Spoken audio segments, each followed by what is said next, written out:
Umabot na sa halos 400 milyong piso ang halaga ng napinsalang pananim sa Western Pangasinan dahil sa pagbaha. Sa bayan ng mga Tarem, may 3 nang namatay dahil sa pagkalunod sa baha, kabilang na ang isang bata. Makibalita tayo live kay CJ Turida ng GMA Dagupan. CJ?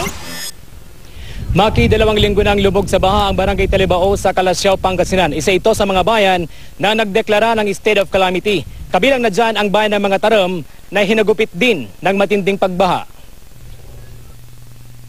Pinakahuli sa 3 namatay dahil sa pagbaha sa mga Tarem, Pangasinan ang 4 na taong gulang na si Jillian Corel Canaway. Kwento ng ina niya, bigla na lang nawala sa paningin ng ama ang bata habang nagtatampisaw sa rumaragas ang tubig. Nahanap ang bata matapos ang ilang minuto. Buhay pa raw ito noon pero nagsusuka ng tubig. Dinala siya sa ospital pero idineklarang dead on arrival. Mahigpit pong pinagbabawal ng ating kapulisan ang pagligo ng mga bata dahil hindi po natin alam kung yung biglang dating ng malakas na agos ng tubig. Sa iba pang lugar sa lalawigan, tinatamaan na ng sipon, ubo at lagnat at acute bronchitis ang mga bata. Ang 1 taong gulang na si Zyril Marcelino, nadala lang sa Rural Health Unit nang humupa ang tubig sa kanilang lugar. Kasi hindi kami makapunta dahil gawa ng baha po sa may tulay ng acute bronchitis sa lower respiratory tract ngayon.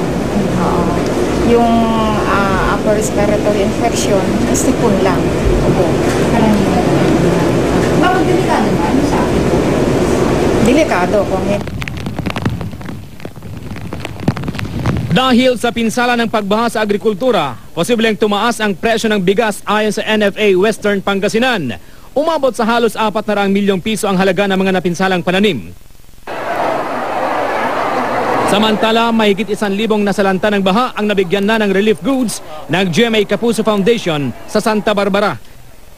Isa ang bayan sa lubos na naapektuhan sa nagdaang hagupit ng habagat at bagyong Maring.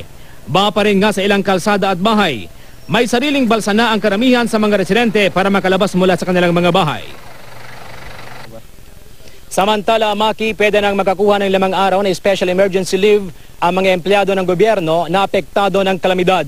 Patuloy din ang pagtanggap ng GSIS at Pag-ibig Fund ng aplikasyon para sa calamity loan ng mga miyembrong nakatira sa lugar na nasa state of calamity.